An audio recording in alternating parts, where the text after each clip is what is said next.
Welcome to The Vault, Babylon's bi-weekly show about native Bitcoin, on-chain collateral, and the infrastructure that brings native BTC into the next phase of digital finance. I'm Sarah, head of marketing at Babylon, and your host of The Vault. Today, we're starting with the core idea behind this podcast, Bitcoin collateral, and we're going technical. Today, I'm joined by Vitalis, Babylon's CTO, to explain why native BTC collateral is difficult to implement, why wrapped or bridged BTC has been only a workaround, and what it takes to make Bitcoin useful as collateral without compromising the properties that make it Bitcoin.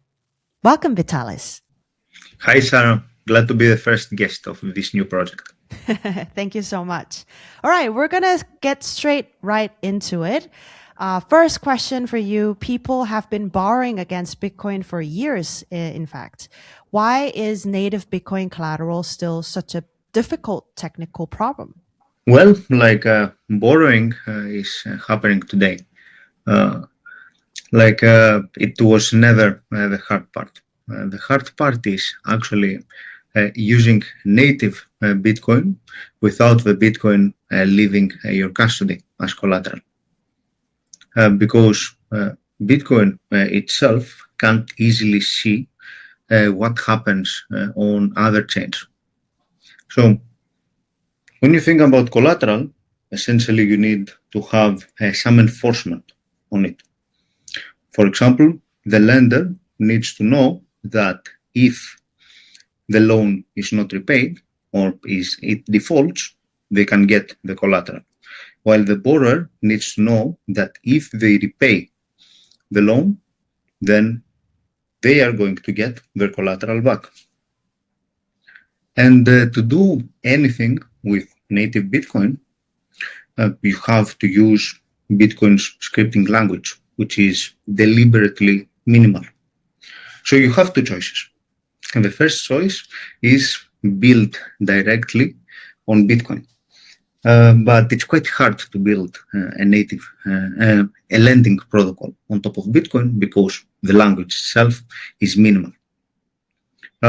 Your other choice is to go use Bitcoin on another chain, but for Bitcoin to be used on another chain while still remaining native on the Bitcoin chain, you need a way to verify on the Bitcoin ledger that that certain conditions happened on the other chain. For example, the loan has defaulted or the borrower has repaid. And this is the hard part, and this is the heart of where our innovation lies. So up until now, what we see live is the industry taking the existing alternative, which is either handing custody off to someone else, or bridging or wrapping their assets to use it directly on DeFi. And what we're building is a protocol that does not have the transfer of custody drawback and allows to use native Bitcoin as collateral in DeFi. Maybe for those who don't know the difference between native Bitcoin and Bitcoin in general, maybe I can step back a little bit and then ask, what is the difference between native Bitcoin and Bitcoin? Mm-hmm. Yeah, native Bitcoin is Bitcoin that remains on the Bitcoin chain. It is not a wrapped asset. It is not a bridged asset. So essentially, a wrapped asset is not Bitcoin. It's essentially an IOU for some claimed Bitcoin underneath. It's an entirely different asset, and it doesn't and functioning on different markets as well.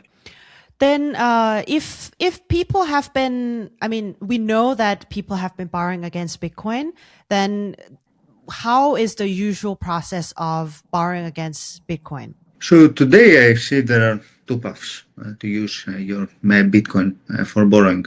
The first one is if you want to remain native, then you can go to a centralized custodian, lender, something like that, and use your bitcoins for borrowing against them, but you have to use their escrow management solution. So you have to transfer custody of your bitcoins.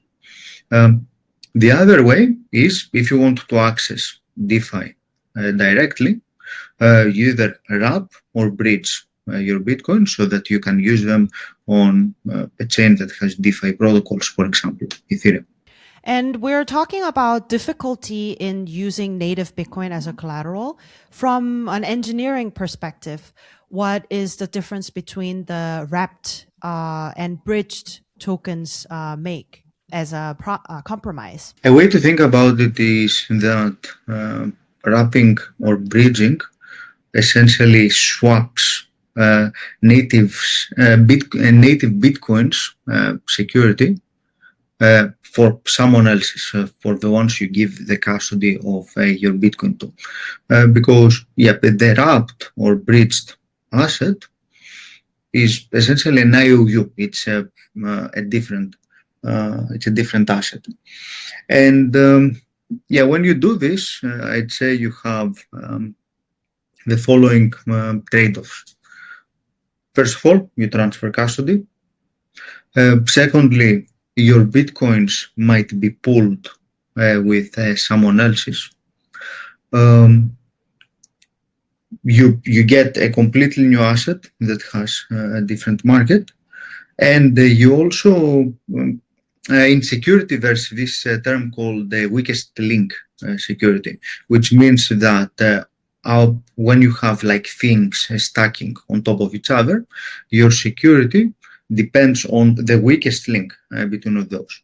So Bitcoin security is always stronger than a bridge operator's security or a custodian's security.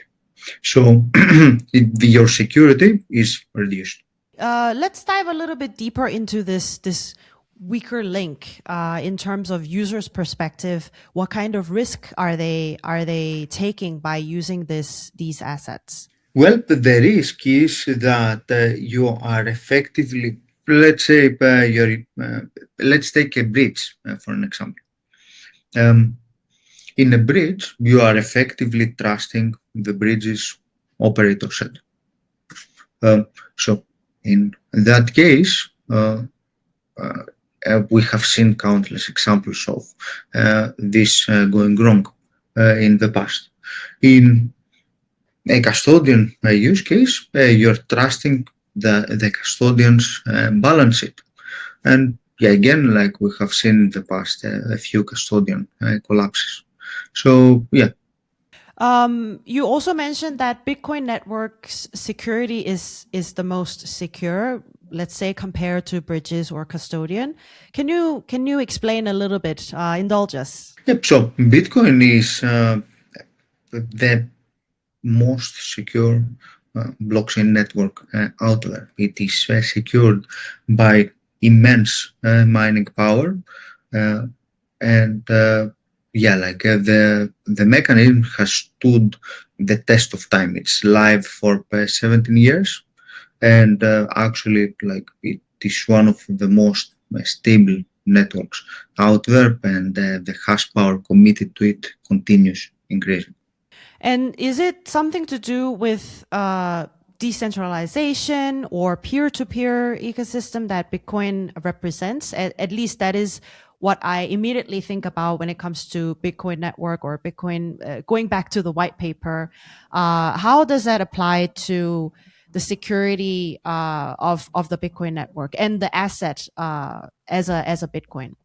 So Bitcoin is effectively a proof of work mechanism, which means that in order to generate blocks, you have to spend energy, you have to spend electricity.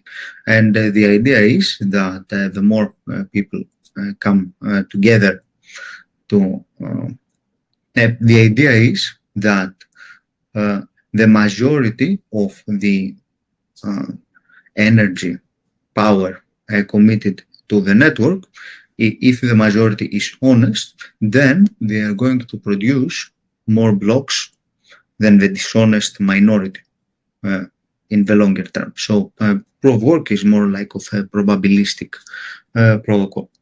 And this is enforced by the longest chain rule, which says that the valid chain is the longest one, is the one that has the more power, the more electricity committed to it. From the running an engineering team or a product perspective, would you say that building a protocol on top of Bitcoin is, or let's just reverse this question. Running a bridge or a wrapped asset is way easier than building a protocol on top of Bitcoin network?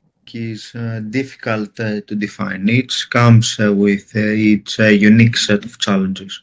Yeah. So I haven't worked on a wrapped asset issuance, so I don't know precisely the challenges that come from that. But like for example, when you are considering Trustless Bitcoin Vaults, it is extremely innovative technology that combines many disciplines. From cryptography, peer-to-peer engineering,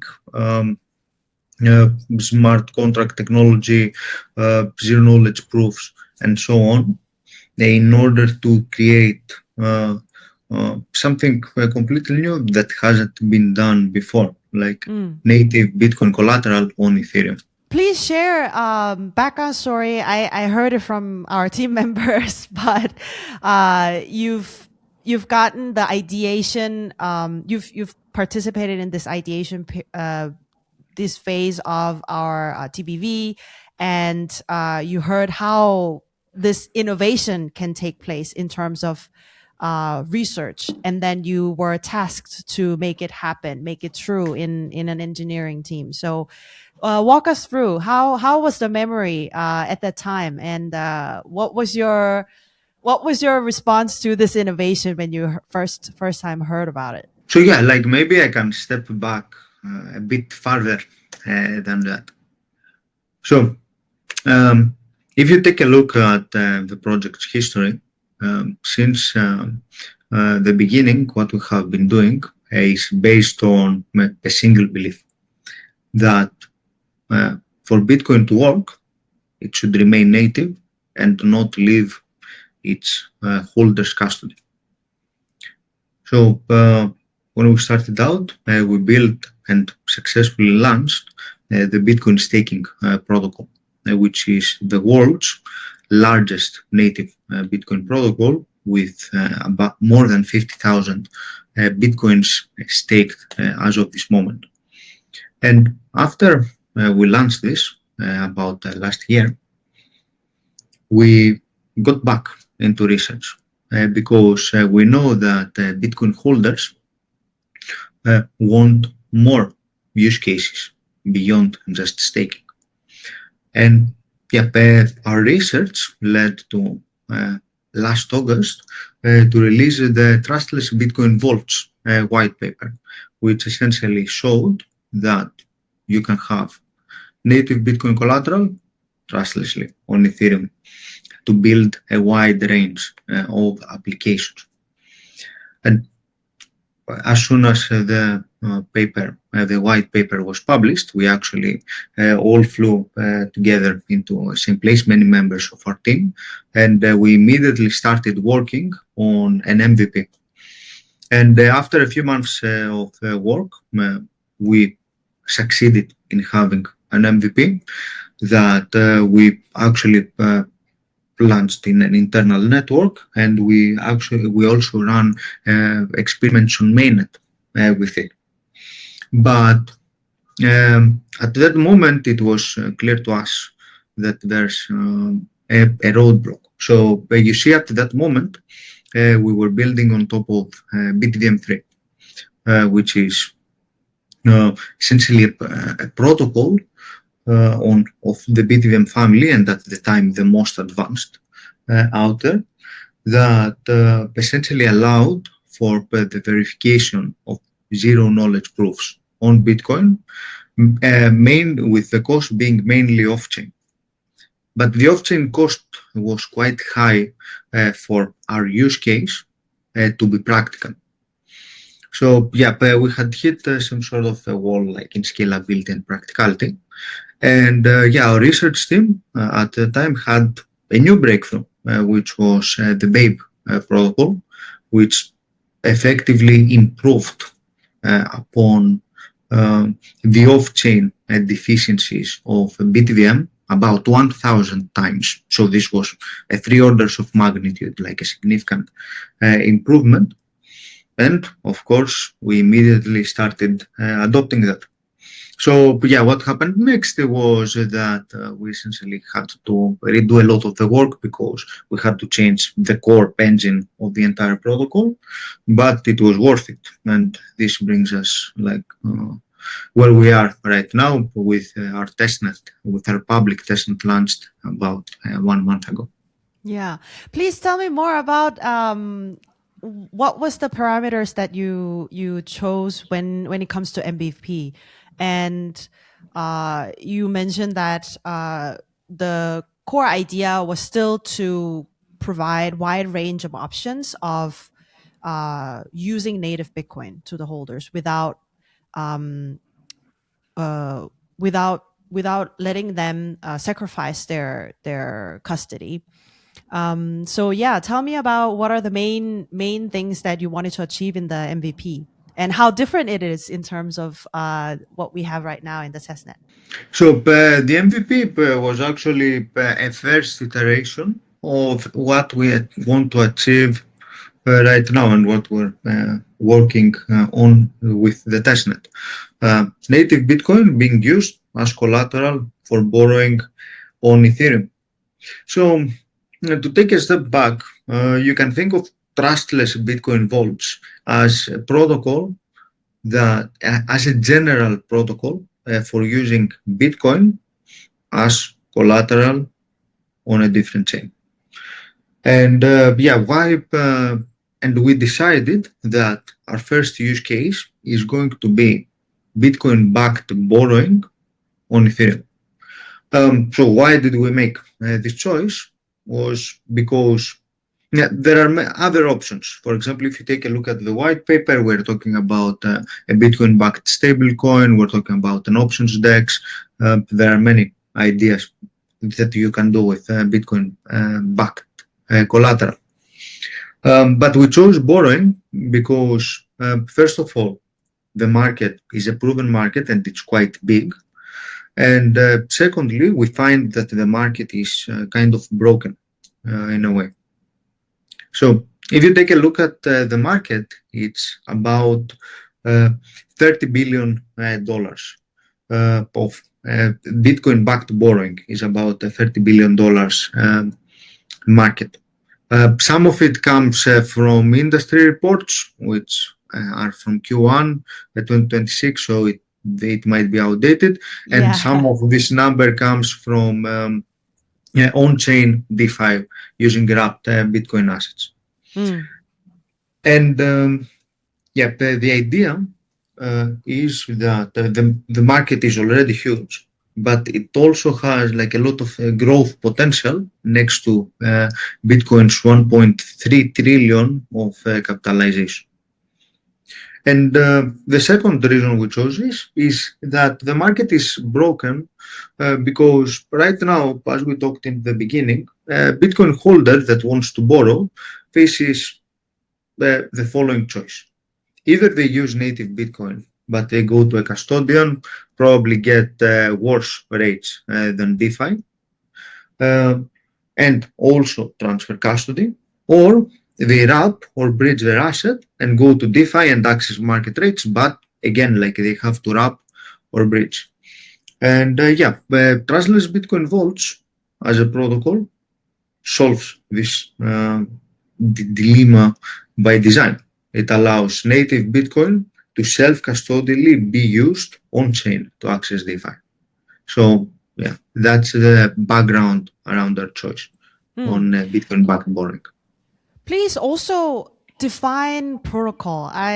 We use it a lot, but for general users, I don't think people will understand instantly what protocol is. Of course, like in a general terminology, protocol can be some sort of rules, but it could be also protocols that you have to follow in some sort of policy. And in a DeFi protocol, it's a DeFi platform or a product or an application. What is the protocol here in Trustless Bitcoin Vaults? Yeah, that's a good point. Like we are used internally, at least, to pass engineers using protocol in a very specific way. But what we mean by protocol, I guess you can define it in multiple layers. The first layer is the design. So the mechanics that enable Bitcoin to be locked on the Bitcoin chain, and at the same time, while never leaving the Bitcoin chain, never leaving custody and remaining on Bitcoin, at the same time being able to be used as collateral on Ethereum. So this is the protocol. In the sense, these are the rules and the definitions that govern how this is made possible. So it's a rule still. It's a rule that somebody has to follow to use. Yes, you can define it like as a set of algorithms that specify how different things happen within the protocol. For example, one algorithm is how you actually create the collateral on Bitcoin and onboard it on Ethereum to be used. Another algorithm is how do you actually redeem the Bitcoin. So, for example, you are a borrower and you have repaid your loan. How do you actually get your Bitcoin back? Beyond another algorithm is how each participant of the network should operate. For example, Trustless Bitcoin Vaults is a challenge-based protocol for people that are more technical.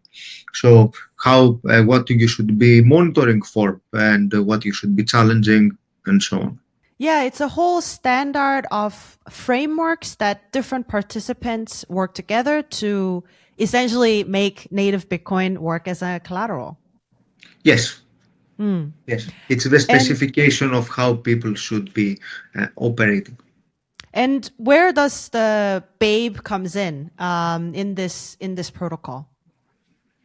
Well, Babe is the center of the protocol in some sense, because it is the thing that allows zero knowledge proof verification to happen on Bitcoin. So, as we've said at the start, the main challenge with collateral is enforcement.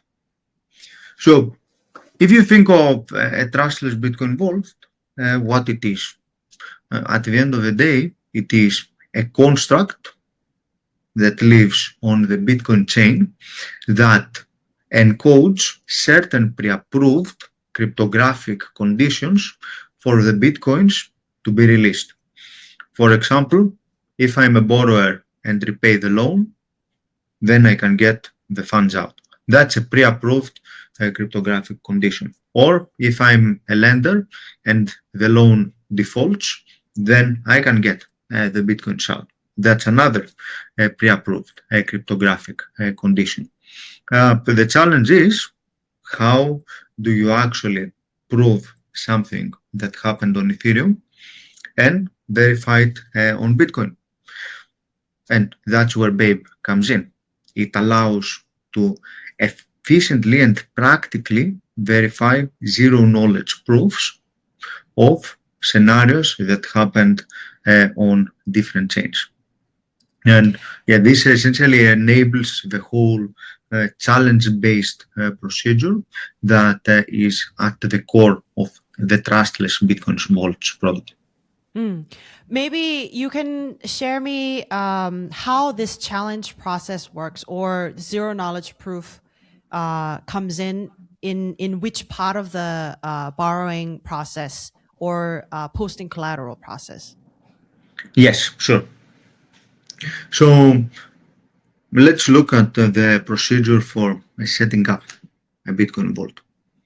So the whole process starts by the depositor, the borrower, setting up a Bitcoin vault. And by setup, we mean the depositor decides how much Bitcoins they're going to put in, how much, which application they want to use, and which are going to be the participants of the Bitcoin vault.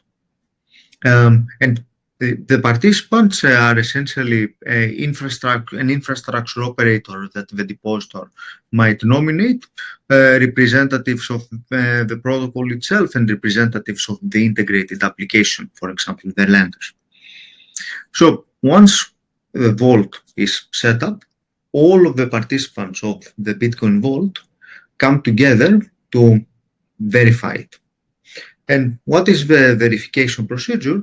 It is essentially setting up all of these pre-approved cryptographic conditions for the release of the Bitcoin, with every actor making sure that they can represent their interests. So, for example, the borrower making sure that if they have a zero knowledge proof that they have repaid their loan, they can get their Bitcoins out no matter what. And if someone else tries to get the Bitcoins out without having the necessary proof, that they can block them. So after everyone is confident that the Bitcoin vault is trustless for them, then the collateral is activated on Ethereum. So on this stage, you effectively have a collateral record created on Ethereum that represents the existence of a Bitcoin vault on Bitcoin. So this is not a wrapped asset or anything like that. It is a representation of something existing on Bitcoin, and it is non-tradable, non-fungible. It never appears like on the user's wallet as something they can use, and it can only be used as collateral for borrowing. And yeah, at this point, the user has active collateral. They can use it to borrow. And when they are done and they repay, they can repay their loan, submit a redemption with a zero knowledge proof that they have repaid, and claim their Bitcoins back. In a way, if I were to visualize it, actually, it seems very simple. Let's just say that you and I, as a person, as an individual, I have Bitcoin. I want to keep this somewhere safe, but that you know that, okay, and then I want to borrow some money from you, knowing that this Bitcoin is somewhere that we both know, and it is Bitcoin, and it worth something that we both know the Bitcoin price. And I want to borrow, let's say, $100 for this Bitcoin, then I would, of course, it's my precious Bitcoin, so I'll put it in a vault or a safe, and you will know that it's there somehow. But we both have that knowledge that, okay, this Bitcoin is in that safe, which is essentially a vault, and then you will give me $100, but the Bitcoin itself will never leave this safe. And this enforcement of us, here you go, my Bitcoin, and here you go, my US dollar, would be cryptographically enforced, and then nobody can change it. Obviously, all in digital, but that is how I kind of picture in my head. Would you say it's close? Yeah. This is this design. Essentially, the Bitcoin vault remains trustless for both the actors in your example, both the borrower and the lender. And again, we're going back to the name of the Trustless Bitcoin Vault. Trustless, native, we talked about it quite a lot. Native Bitcoin is the Bitcoin that is on the Bitcoin network. Where would you say trustless in terms of this design? Trustless means that if you have the necessary zero knowledge proof, then you can extract the Bitcoin. And if someone else does not have a valid zero knowledge proof, yet they still try to get the Bitcoins out, you can block them. If you can do those things, then the Bitcoin vault is trustless for you. An important thing to know about the Bitcoin vault itself is that all of the spending conditions need to be pre-approved by all of the participants. So this means that there is no, by design, there's no spending condition in which the Bitcoin moves without the depositor's signature. So usually when I get a loan, I will have to rely on the lender or the banks to pay me back. Of course they will, but again, I have to somehow trust that organization or somebody who is looking at my credit records to actually, okay, Sarah paid it back. That I don't have access to personally about that record or the process. So that part is removed, and in the design, I as a depositor have essentially the ultimate ownership. Yes, everything remains on-chain in a structure that by design does not allow anything to happen without your signature. Does it mean that if I were to change the condition of the loans or how the Bitcoin can be used as a collateral, it can be also changed? If the other participants of the vault agree. So Trustless Bitcoin Vaults is not a one-way protocol. You can think of it as an agreement between parties. A Bitcoin vault with one participant might does not sound very useful. You need like more. Yeah. So if you want to change the conditions of the loan, you and the other parties of the vault will need to come together and agree on spending conditions based on the new cryptographic, based on the new conditions. It sounds like it is also more customizable in a certain way. What can you now we have Aave for native Bitcoin backed borrowing, but what is more out there? Of course, borrowing and lending is the backbone of finance, of course, but what can we put on top of it? What is your wild hope? Okay, yeah. So this protocol is general. So borrowing and lending is one use case, and as you've said, it is the backbone of DeFi. So you can actually build, and people are building right now a lot of things on top of the Trustless Bitcoin Vaults and other integration. Because once you have this, many more things are enabled. But there are also ways to build on top of the Trustless Bitcoin Vaults protocol, the base of it, directly. So directly using Bitcoin collateral, not for lending, but for something else. Some ideas involve like a Bitcoin-backed stablecoin. You can build options on top of it, covers, and in general, like things that are that need collateral backing them on chain.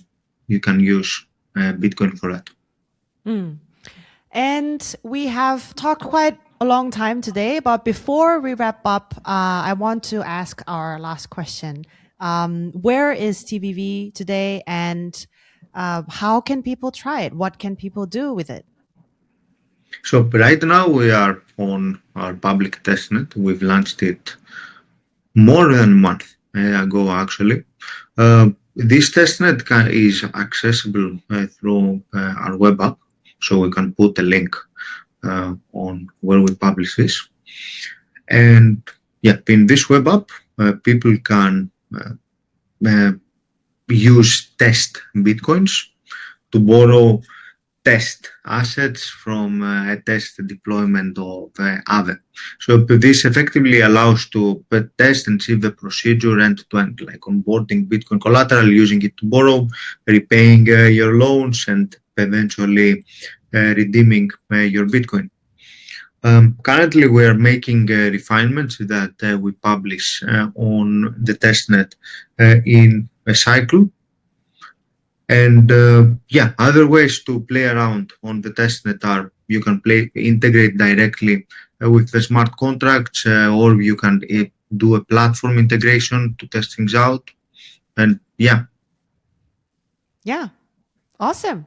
Thank you for coming today. And it was great learning technical aspect of native Bitcoin collateral and how to unlock native Bitcoin as collateral while preserving the core principle trustless way as well. Hope you enjoy this episode of The Vault.